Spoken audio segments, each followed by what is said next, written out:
Is rare earths from coal sludge real? Yes. West Virginia University's Water Research Institute, WVWRI, has been running exactly the kind of system that video describes. They treat acid mine drainage, AMD, from old coal mines and pull out rare earth elements, RES, and critical minerals, Ni, Company, Li, Mn, etc. West Virginia Water Research Institute. At Mount Storm, WV, they now have a full-scale treatment plant processing about 800 gallons per minute, approximately 1 million gallons per day, of AMD and producing roughly 1% Re-pre-concentrate in a solid sludge, which can then be refined further. WV Metronews DOE, EPA, and DoD have collectively put tens of millions of dollars into this line of work, pilot plant pre-commercial demo scaling to more sites. WVU Today +2 Mining Engineering Magazine. A new LLC, Mission Critical Materials, has been set up specifically to commercialize this WVU AMD to RE technology. TheIntelligencer.net. Earlier techno-economic studies suggest AMD sludge in just part of Appalachia could yield approximately 2,200 tons of RES per year, compared with U.S. demand around 15,000 tons per year. WVU Today. So, this is not magic. It's early-stage industrial chemistry that turns a cleanup liability into a strategic resource. How it works, the physics and amp. Chemistry in plain language. Why AMD is special. When coal and sulfide minerals are exposed to air and water, they generate acidic water, AMD, rich in dissolved metals. That water often already contains ppm-level RES and other critical metals in ionic form.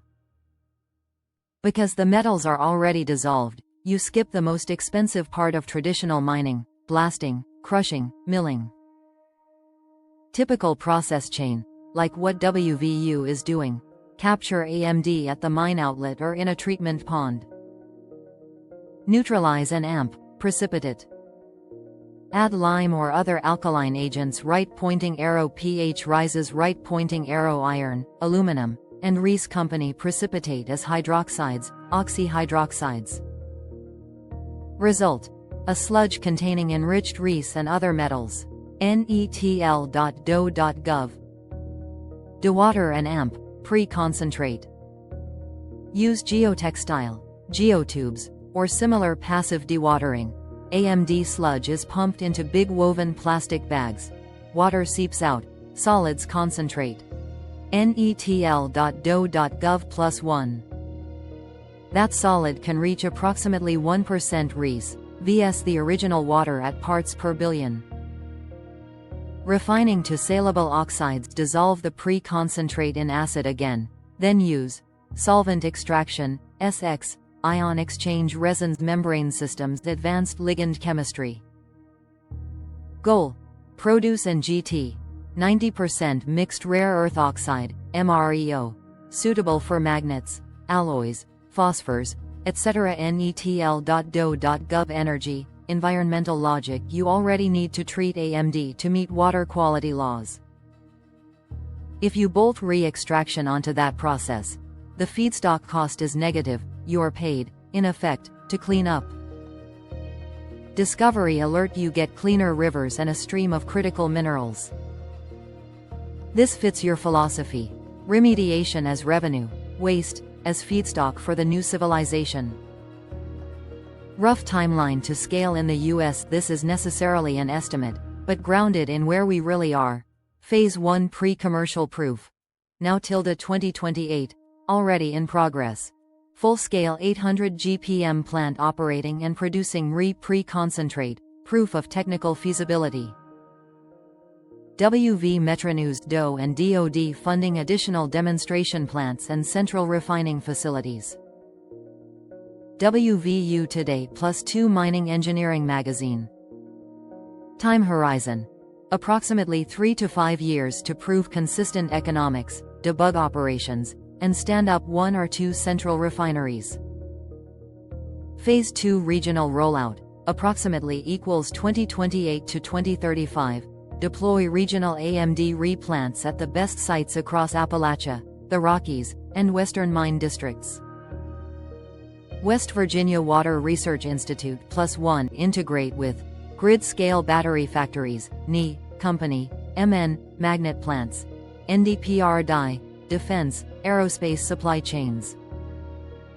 Realistic result. Not full replacement of Chinese supply, but 20 to 40% of U.S. needs from domestic waste streams is plausible over this period if funding and permitting stay on track, inference based on tonnage estimates and current projects.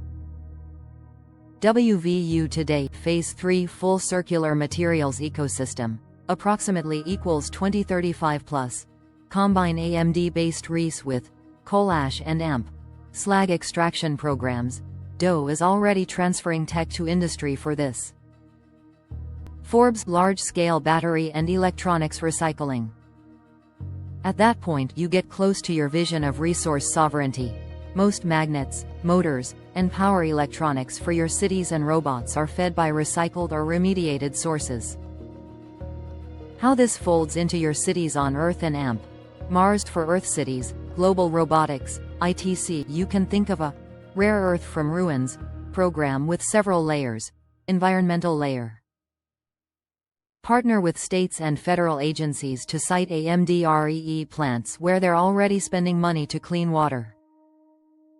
Each plant is a node in your 1,000-year city grid. It regenerates water, produces metals, and creates skilled local jobs. Industrial layer. RES right pointing arrow permanent magnets for high-efficiency motors and generators in your ambient energy devices. Robotics, servo motors, actuators, wind turbines, EV drivetrains, etc. Cobalt, nickel, manganese right pointing arrow battery cathodes and specialized alloys. Financial, IP layer. Every plant design, control algorithm, and process optimization is IP you can tokenize under your blockchain IP strategy. Your ambient energy manual, plus this rare earth from waste blueprint becomes a paired asset. Volume A, harvesting energy. Volume B, harvesting materials for Mars, off-world concepts. The template is what matters. On Earth you harvest from AMD and coal waste. On Mars or the Moon you harvest from regolith and brines with similarly modular capture right pointing arrow pre-concentrate right pointing arrow refine flowsheets. Your cities become minimally extractive. Most metals from recycled tech and old mine waste. Energy from ambient plus solar plus storage. New terrestrial mines minimized are designed to be fully closed loop. Other waste to resource streams to explore next for your bigger energy and civilization compendium. I'd suggest parallel chapters on coal combustion residuals, fly ash, slag, already known to contain RES and other critical minerals. DOE is doing tech transfer for extraction. Forbes mine tailings and AMP pit lakes. AMD-style processes can be adapted to hard rock mine waste, Cu, Ni, U, etc., and even famous toxic pits, e.g., Berkeley Pit in Montana, are being studied as resources. West Virginia Water Research Institute desalination brines and oilfield brines. Concentrated brines containing lithium, magnesium, boron, and sometimes rare earths, membrane and sorbent technologies are advancing rapidly here. Urban e-waste and EV battery recycling, less about sludge and more about metallurgy, but absolutely central for long-term rare metal security. Phosphogypsum stacks and AMP fertilizer wastes often carry RES and radioactive elements. There's active research on safe extraction and stack remediation. Bringing it back to your book, manual, this topic slots perfectly into a chapter like From Toxic Legacy to Critical Supply. Rare Earths from Coal Country Sludge, with subsections on physics and AMP, chemistry of AMD WVU and DOE demonstration plants, case studies. Flowsheets for REMs from ruins that your global robotics, interplanetary trading company could license, build, or partner on. Scenario modeling. How many such plants would be needed to feed X% of your 1,000-year city's magnet and battery demand? Global Robotics Corporation Interplanetary Trading Company Robert Colee.